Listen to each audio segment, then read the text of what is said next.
अगर आप चाहते हैं कृष कुमार ऑफिशियल को सबसे पहले गाना सुनने के लिए तो लाल बटन को दबा के चैनल को सब्सक्राइब कीजिए और बेल आइकन को दबाना ना भूलिए। तमाम भारत देशवासियों से मैं हाथ जोड़कर निवेदन करना चाहता हूँ कि जो पर है वहीं पर रुक जाए। महामारी कोरोना वायरस को लेकर बहुत बड़ा संकट आ चुका है।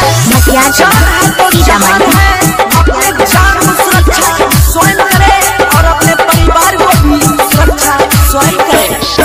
महामारी कोरोना वायरस लॉकडाउन में लगाई करना अपना घर में बैठा सुनला हो भैया ध्यान लगाए अपना घर में बैठा नहीं ते होई जाई कायनिया तो है चाइना नरेंद्र मोदी अत्याचारी चाइना भाई एक दिन मारल जैतै भूखल जान गरीब के जाए अपना घर में बैठा मर कट के जीतल जाए महापरीक्षा कोरोना वायरस।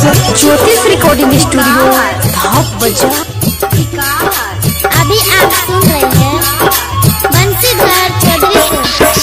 मोदी सरकार देश के खातिर दापर दल कर जान लगाए अपना घर में बैठा हमरो तोरो सबके भलाई अपना घर में बैठा संकट मोचन बन जाओ भाई लक्ष्मण रेखा पार नहीं करिहो अज्ञा के पालन दहो निभाई घर से बाहर कहीं न जाइहो बनसी धर दिल को समझाई अपना घर में बैठा हे दुर्गा भगवती माई खतरा में छै जान बचावा। ज्योतिष रिकॉर्डिंग स्टूडियो धाप बजा।